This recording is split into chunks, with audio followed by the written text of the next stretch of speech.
नमस्कार। सबसे पहले तो होली की बधाई। आज होली के अगला दिन तो ज्यादातर घर में आदमी सुत के आरामे करेला, लेकिन रउआ अपना समय से दिनचर्या से कुछ समय निकाल के आइल बानी एजा, एकरा खातिर और तहे दिल से आभार व्यक्त करतनी, आपका शुक्रिया अदा कर रहे हैं। देखिए, हमारा नाम है प्रशांत किशोर। हम नेता ना हैं, कुर्ता पजामा पहनले बानी, लेकिन हम नेता ना हैं। हम कोनो विधायक मंत्री नहीं थी, हम मुखिया सरपंच भी ना है। कोई के कोनो कामो ना करी। हम रास्ता में चलता नहीं, बहुत आदमी बतावता केकरा का कष्ट बा। कोई बतावता कि राशन नहीं खे मिलत, कोई कहता कि नाली गली टूटल बा, कोई बतावता कि लइकन के पढ़े के व्यवस्था नहीं खे, कोई नौकरी के बात करता। सुनता नहीं हम, लेकिन काम हम कोई के ना करी। अरवा से वोट मांगे भी नहीं खियाई। आदमी सोचा था कि ए भाई, हमनी के कोनो काम करत नहीं खन, वोट मांगत नहीं खन, तो पैदल काहे चलत हड़। 160 दिन से पैदल चल रहल बानी। संकल्प ले बानी कि पूरा बिहार में गांव, शहर, कस्बा, देहात, घर दुआर छोड़ के, परिवार छोड़ के पैदले जाई। पूरा बिहार घूमे में 1-1.5-2 वर्ष लागी। अभी तो 160 दिन भइल बा, 4 गो जिला में चलल बानी। अब एजा से रास्ता से होत जाता नहीं छपरा। एक जिला में 30 दिन, 35 दिन, 40-40 दिन लागत है पैदल चले में। आदमी स्वाभाविक बात पूछा था कि भाई पैदल काहे चलत है। पैदल इसलिए चल रहे हैं कि जिस समाज को, जिन लोगों की जिंदगी को सुधारना चाहते हैं, एक बार जाकर अपनी आंख से उसको देखना चाहते हैं कि आप किस कष्ट में जी रहे हैं। रउआ सुनले हो कब खिस्सा कहानी में हमने के बतावल जात रहे कि जे राजा होत रहे पहले जमाना में, वो रात में भेष बदल के निकलत रही देखे खातिर कि प्रजा के का कष्ट बा। अब जेकरा के हम अरुआ राजा बनावत नहीं, जब बटन दबा के रात के बाद तो छोड़ दी, कोई दिनों में सूद लेवे नहीं के आओ। वोट लेके गई तो फिर वापस ना आई। अगला बार वोट हो तबे आई। तो हम चलल बानी देखे कि आखिर ऐसा का बात बा कि 50 बरिस 60 बरिस हो गई, हमनी के दुर्दशा ठीके नहीं के हो। रउआ सब प्रयास करके देख लेनी।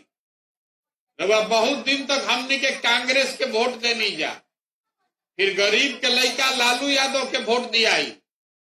फिर आदमी कहल कि ना भाई, पढ़ल लिखल आदमी नीतीश कुमार के बनावो। दिल्ली में रउआ मोदी जी के भी बैठा के देख लेनी, लेकिन बिहार में बिहार के लइकन के दशा सुधरत नहीं थे। आप गरीबी से निकल नहीं पा रहे। रउआ लइका रही तबो गरीब रही।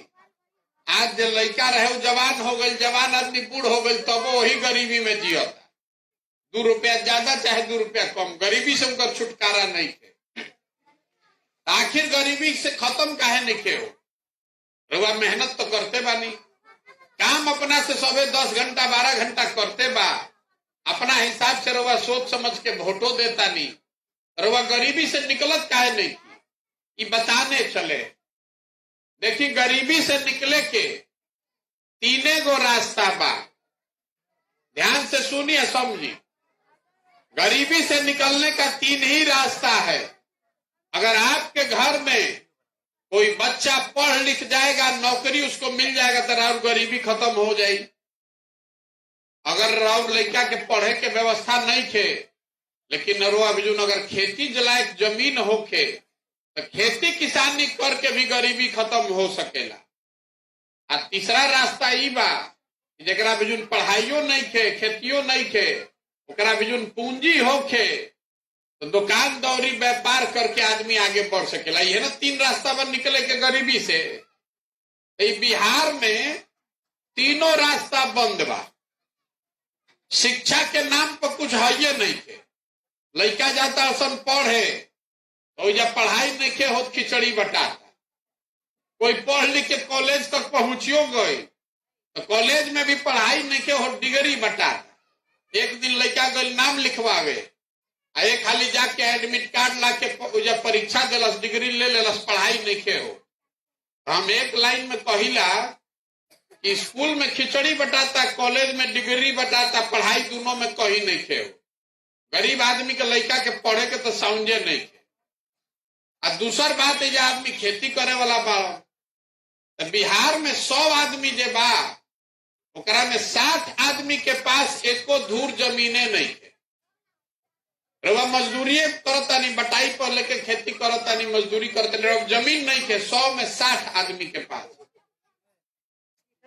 अब जे 40 गो जरा जमीन बा, ओहू में 35 गो आदमी ऐसा बाड़न जरा 1.5 एकड़ से कम खेत बा, 1.5 एकड़ से कम खेती करता। बहुत छोटा खेत है, किसान करे वाला आदमी बाड़न। तो जे छोटका खेत है, खेतीहर बा, वो खेती करता खाए वाला, कमाए वाला ना। वो उतने उपजावता कि ओकर बाल बच्चा के पेट भर जाओ, धान चावल सरसों के तेल मिल जाओ। खेती करके ओकरा पैसा नहीं खे मिले के, वो इतना नहीं खे उपजावत कि खैला के बाद कुछ बच जाओ, जन वो बेची या कुछ पैसा कमाए। तो जितना इधर खेतीहर बाड़न, वो सब कमाए वाला ना खाए वाला खेती करता। 100 में 4 गो ऐसा आदमी बाड़न जरा इतना जमीन बा, तो खेती किसानी करके कुछ बेचता, कुछ आगे बढ़ता। आ तीसर रास्ता बा पूंजी के। तो पूंजी एजा गरीबी इतना बा कि पैसा है नहीं खे। राउर लड़का मान ली कि बाल काटे आवता, तो 50,000 रुपया रही तब न सैलून खोली। आ 50,000 रुपया ना रही तो जाके पटना में, सिवान में कहीं सैलून में मजदूरी करी। तो 50,000 रुपया रुआ जो है नहीं थे। आ जितना रुआ सरकार बनैले बानी पिछला 30-40 साल में, कोई सरकार बिहार में शिक्षा को नहीं सुधारा, कोई सरकार यहाँ भूमि सुधार नहीं लागू किया, किसान को कमाने वाला खेती करने के लिए प्रेरित नहीं किया। अब पूंजी व्यापार उद्योग धंधा तेजा है ये नहीं खे।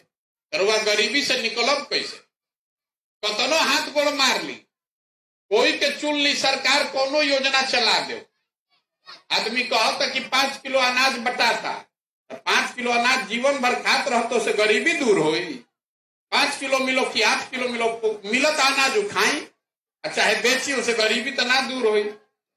ये बतावे खातिर चलल बानी कि पहले समझिए कि गरीबी से अगर निकलना है तो जब तक शिक्षा नहीं सुधरेगा, जब तक यहाँ खेती को लाभदायक नहीं बनाया जाएगा, और जब तक लइकन के रोजगार उद्योग धंधा ना लगी, तब तक बिहार के दुर्दशा ना सुधरी। इतना बात तो सबके बुझाता। रवाई बुझाता तो सुधरत काहे नहीं के, यो बतावे चलल बानी। देखिए इतना आदमी रवा सब बानी जा, सबसे को सवाल पूछता नहीं बिहार में भैया, और कुछ होके चाहे ना, शिक्षा सुधरे के चाहे ना। सबके बोले के बाद शिक्षा लड़का लेकिन के पढ़े के व्यवस्था होके चाहे ना। कतना तेज आवाज में रवा कहता नहीं कि शिक्षा सुधरे के चाहे। तो अब हमारा रवा से दूसरा सवाल पूछता नहीं, अपना अपना लड़कन के नाम पर तनी कही कि जीवन में रवा शिक्षा खातिर कभी वोट देले बानी? कोई देले बा में वीर? तो देखिए यह बात बा, घर में आदमी बैठा था तो कहता कि 8 घंटा पढ़ब तो 80% नंबर आ जाए, बढ़िया रिजल्ट आई। लेकिन पढ़त के आदमी बा एको ना। रवा मालूम बा कि शिक्षा सुधरे के चाही, लेकिन शिक्षा पर रवा वोटे नहीं दे तो शिक्षा सुधरी कैसे? रवा बुझाता कि नेता ठगता, हम रवा कहता नहीं कि नेता रवा के नहीं के ठगत। कोई नेता आपको नहीं ठग रहा है। आप जैसा वोट दे रहे हैं वही रिजल्ट पा रहे हैं। आपने वोट दिया है जात के नाम पर, तो जात के चर्चा हर जगह नहीं के हो। रवा वोट देले बानी भारत पाकिस्तान पुलवामा हिंदू मुसलमान के नाम पर, तो हर जगह हिंदू मुसलमान के बात होता। टीवी रवा जैसा ही खोलता नहीं तो भारतीय पाकिस्तान सुनाई देता। रवा वोट देले बानी 5 किलो अनाज के नाम पर, तो 1 किलो चोरियों करके तो 4 किलो अनाजवा मिलता ना।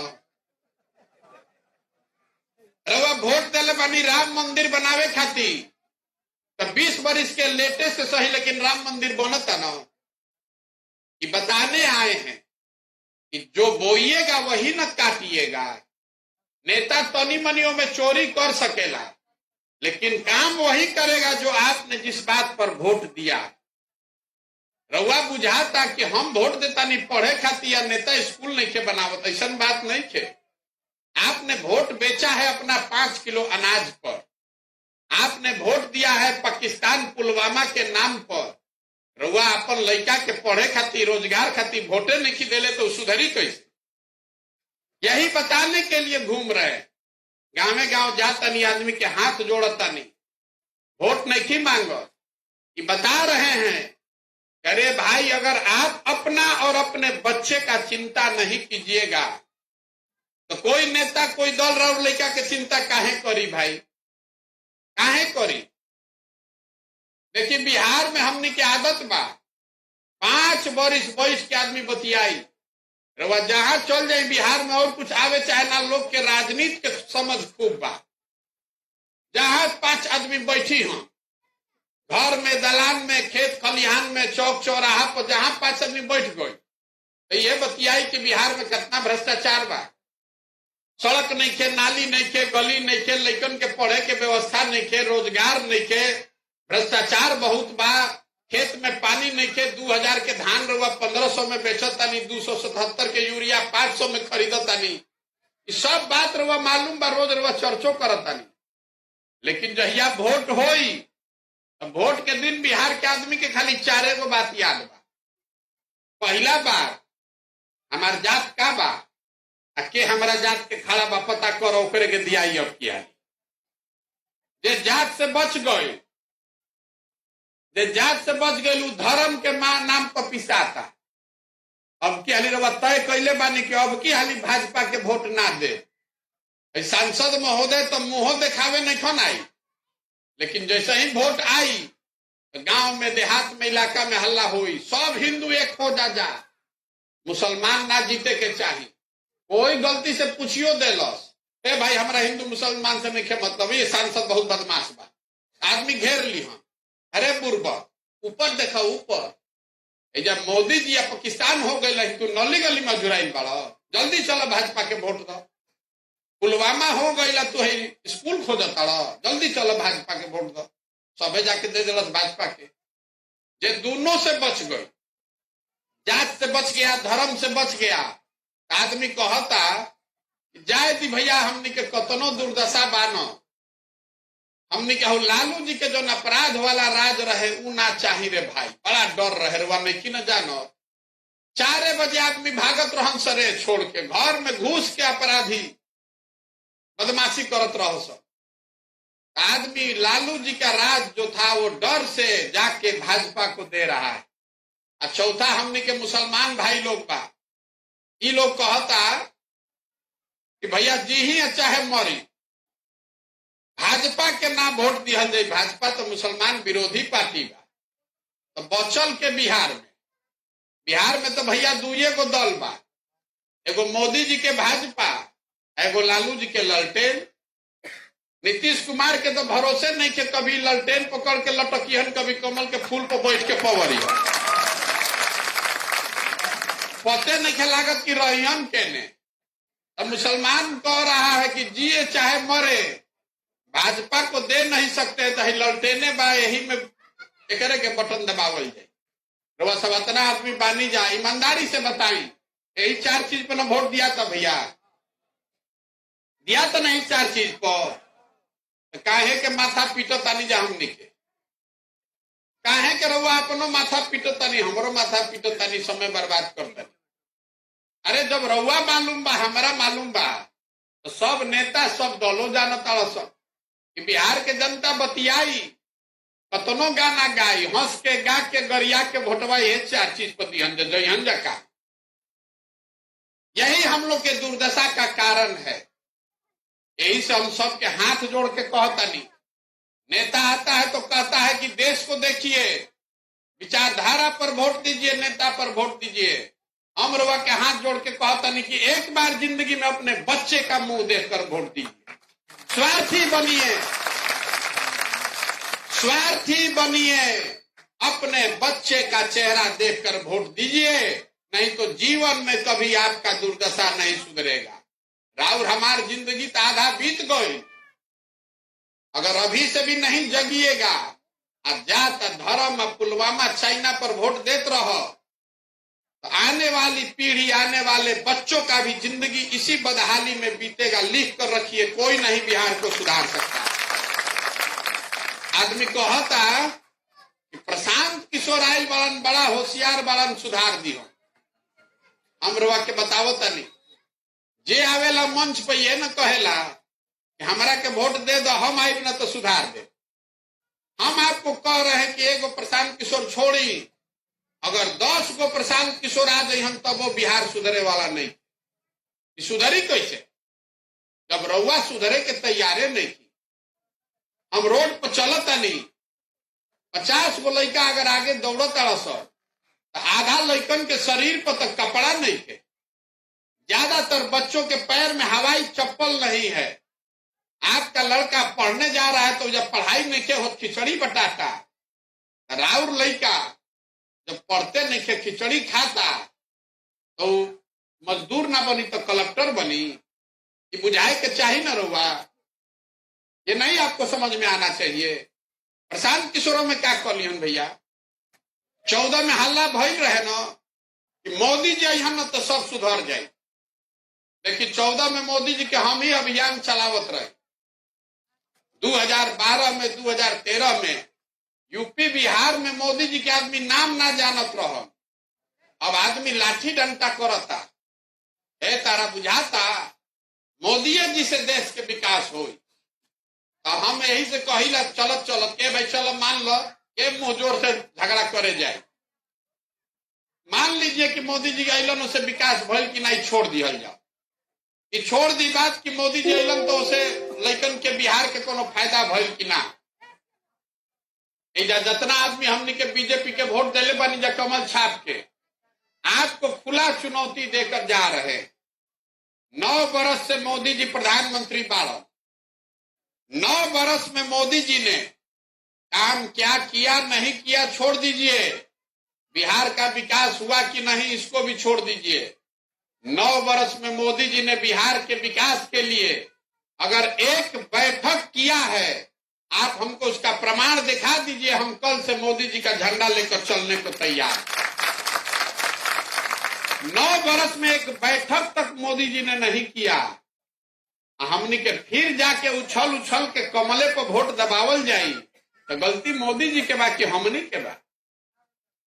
अरे रवा 40 में 39 गो MP जितैले बानी, हमनी के गो बैठकों भर वोट नहीं जाते ले। गुजरात में आदमी टीवी में देखो तावन, ए भाई मोदी जी बुलेट ट्रेन चलावतावन, आदमी यही में खुश बावन। तो बुलेट ट्रेन बनावे के खर्चा बा 1 लाख करोड़ रुपया।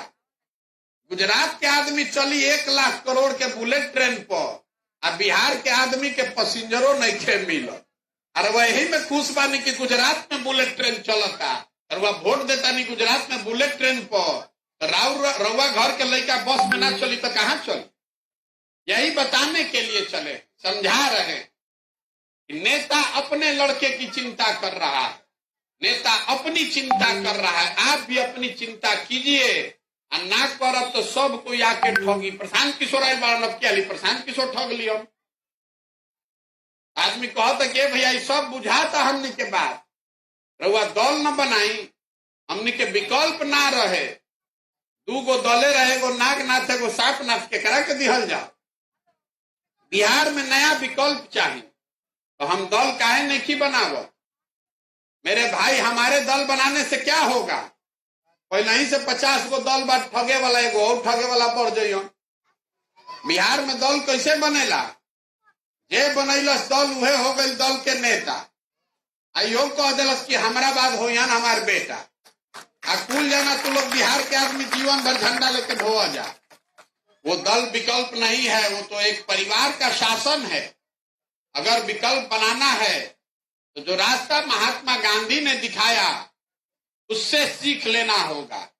गांधी जी देश के आजाद कैसे करैलन, गांधी जी अकेले वोट लेके चुनाव जीत के आजाद करैलन।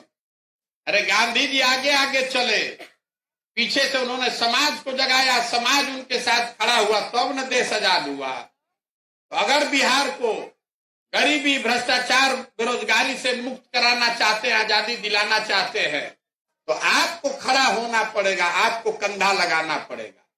तो पदयात्रा के उद्देश्य से यह बात कि गांव, शहर, कस्बा, देहात से हर उस आदमी को ढूंढ कर निकाले जो नई व्यवस्था बनाने के लिए, अपने बच्चों के भविष्य के लिए कंधा लगाना चाहता है।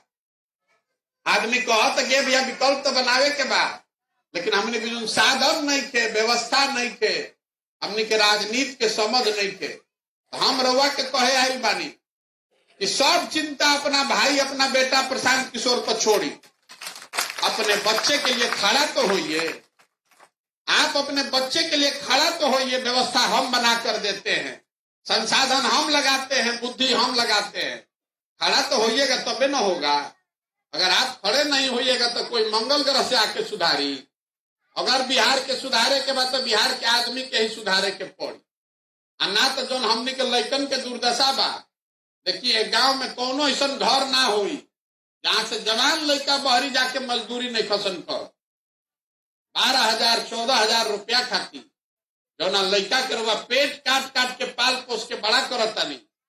20 बरिस 22 बरिस के लड़का हो गए सर, पीठ पर झोला बांध के कौनो स्टेशन पर चल जाए तो ट्रेन में भेड़ बकरी के तरह भर के लड़का जाता सन मजदूरी करे।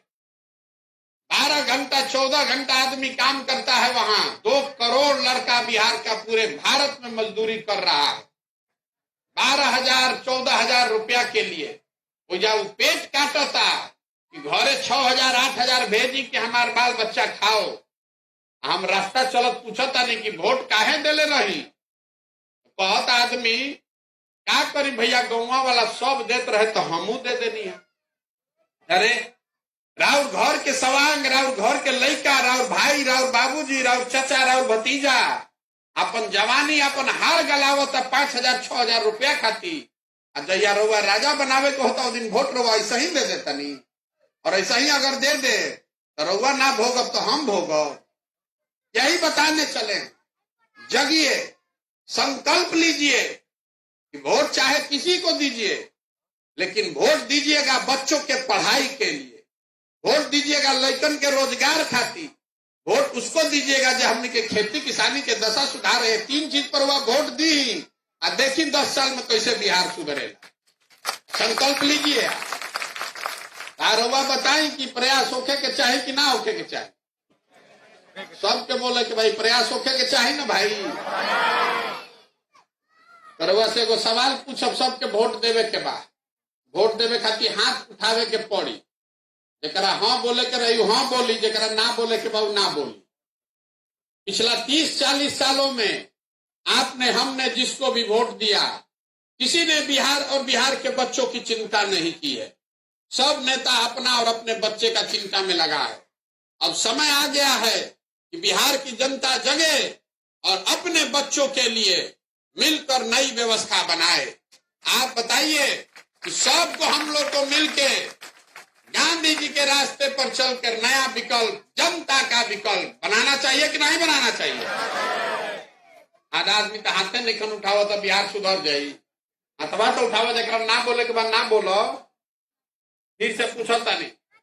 बिहार की जनता को मिलकर अपने बच्चों के लिए नया विकल्प बनाना चाहिए कि नहीं बनाना चाहिए। बनाना चाहिए ना भाई। आदमी को आता कि अच्छा मान ली कि हमने के बनाइए लिहल जाये, ऐसे क्या हुई, चुनाव कैसे जीतल जाए। चुनाव न जीतल मुश्किल बा। इतना जाति बा, इतना धन बा, बाहुबल बा, समीकरण बा, चुनाव कैसे जीतल जाए ये भी आपको बताने आए।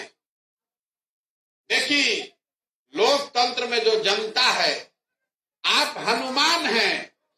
जैसे हनुमान जी अपन शक्ति भुला जात रहो, वैसे ही वो अपन शक्ति भुला गई बानी। एक बार आप खड़े हो जाइएगा अपने बच्चों के लिए तो जन बल के आगे कोई बल नहीं है।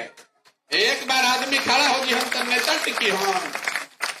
अरे एक बार अपने बच्चों के लिए आप खड़े हो जाइएगा तो कोई नेता, कोई जाति, कोई समीकरण टिकने वाला नहीं है। और दूसर बात, ये हमरा के जाना था, ओकरा मालूम बा कि प्रशांत किशोर के और कुछ आवे चाहे ना, चुनाव लड़ावे आवेला। पदयात्रा जब खत्म होई, जे करे के समाज अपना बीच से चुन के निकाल दी है व्यवस्था में, वो गरीब हो अमीर हो, अगड़ा हो पिछड़ा हो, हिंदू हो मुसलमान हो, महिला हो पुरुष हो, जे करे के समाज चुन के निकाल दी, उसी के पीछे अपनी जन सुराज की पूरी ताकत शक्ति पैसा बुद्धि सब लगाएंगे और आपके समर्थन और आशीर्वाद से उसको जिता कर लाएंगे। तबे न बनी जनता के सरकार। बिहार के दुर्दशा सुधारे के बाद एक गो रास्ता बा, अपनी सरकार बनाइए, जनता का सरकार बनाइए। नेता लोग के बहुत सरकार बन गए, दलों के दलदल से बाहर निकलिए, अपने बच्चों के लिए अपनी सरकार बनाइए, तभी आप नहीं ठगे जाइएगा। ये प्रयास हो ना भाई। तरुआ से हम वोट मांगत नहीं थी, चंदा हम ली ना, नजर घुमा के देख ली कहीं नेता ऐसा अपन फोटो नहीं की लगई, गांधी जी के फोटो पर लागल बा। रउआ से मांगे आयल बनी राउर आशीर्वाद। ये कठिन काम है, 50 बरस का जमा हुआ काई है। आदमी कहत कि गांवे गांव काहे घूमता नहीं, बड़का एक जगह रैली करती गांधी मैदान में सबके समझा देती, उसे ना हुई। काई लाग जाता फर्श पर, काई कैसे छोड़ाईला? बैठ के ईटा से झाड़ू से रगड़ के धीरे धीरे छोड़ावे पड़ेला। 50 बरिस के जाति के धर्म के जो निकाय जमा दिले बासन नेता, ये छोड़ावे खातिर गावे गावे जाता, लोग के हाथ जोड़ता नहीं कि जागा जा रे भाई, एक बार जगिए अपने बच्चों के लिए और बिहार को सुधारने का संकल्प लीजिए। आप में वो ताकत है, बिहार की मिट्टी में वो ताकत है। वह गलती वोट अगर ना दबाई, सही लोगों का चुनाव कीजिए, आप देखिएगा कि पूरा देश में, भारत में, बिहार में वो व्यवस्था बनाई जा सकती है कि पढ़े खातिर हमनी के लड़का तो बाहर नहीं जो यहाँ जे बाहर बा वो पढ़े बिहार में आवे के पड़े। किसी के बच्चे को, किसी के घर के जवान लड़के को बाहर रोजगार करने नहीं जाएगा। जन सुराज का पहला संकल्प है, इसको याद रखिएगा। अब जिस दिन जनता की सरकार बन गई तो साल भर के अंदर जितना लड़का बहरी गइल बान रोजगार करे, उसको वापस बुलाकर यही पंचायत में, ब्लॉक में 15,000 तक का नौकरी का व्यवस्था किया जाएगा। रउआ बताई, फिर वह 5 किलो अनाज चाहिए कि सामान के रोजगार चाहिए? बताइए आप, 5 किलो अनाज चाहिए कि रोजगार चाहिए?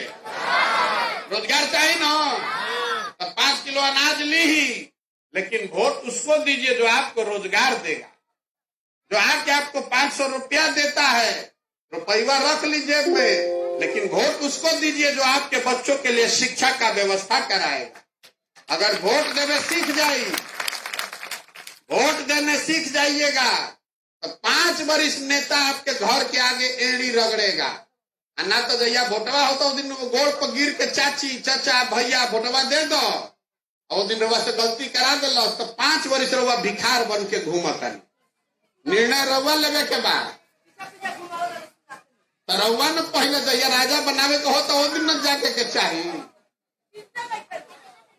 तो सुनी बात, अब बहुत देर से रउआ खड़ा बानी, रउआ से हम कुछ मांगनी ना, अब मांगो। देखिए बहुत कठिन काम बा, हर मास के शरीर से कोई 40,000 गांव में जाके काम ना कर सके, जीवन निकल जाए, बीचे में आदमी के प्राण निकल जाए। ये होगा ऊपर वाले की कृपा से और आपके आशीर्वाद से। अगर रउआ बुझाता जो काम हम कर रहा बानी अपन घर द्वार परिवार छोड़ के, अगर ये ठीक काम बा, बिहार के समाज और बच्चों के भले के लिए है, तो एक बार हाथ उठाकर आशीर्वाद दीजिए। है ना आपका आशीर्वाद? प्रयास होके ना भाई, होके चाहिए ना। एगो अंतिम बात कह के खत्म कर जाए। हमने के लड़का जाता असल पढ़े, बिहार से बाहर कोई काम करे जाता तो कहता असल बिहारी मतलब बेवकूफ, बिहारी मतलब अनपढ़, जेकरे मन हो गए 2 थप्पड़ लगा देलो। ये शब्द बिहारी गाली बन गया है। हमने के सब बेवकूफ बनी जा। अरे बिहार के लोग बेवकूफ नहीं है, यहाँ के नेताओं ने, व्यवस्था ने हम लोग को बेवकूफ बना दिया है। ये तो ज्ञान की भूमि है। देवताओं को भी बिहार में आकर ज्ञान मिला है। इस मिट्टी का गौरव करना सीखिए। बिहारी कहलाना अपमान नहीं है, ये तो शान की बात है। इस मिट्टी को ऐसा बनाइए, अपने राज्य को अच्छा बनाइए। ये संकल्प लीजिए कि जात पर, धर्म पर, 5 किलो अनाज पर, नाली गली पर वोट नहीं देंगे। वोट देंगे तो अपने बच्चों के भविष्य को बढ़िया बनाने के लिए। एक बार वो नारा लगा के खत्म कर जाए। मैं बोलूंगा जय बिहार, आपको बोलना है जय जय बिहार। जय बिहार, जय बिहार, जय बिहार। बहुत बहुत धन्यवाद। तो होली के भी कल भांग के नशा अगर उतर गई होके तो थोड़ी देर चली हमारा संगे पैदल गांव भर, ना तो घरे जाके सूती जाए।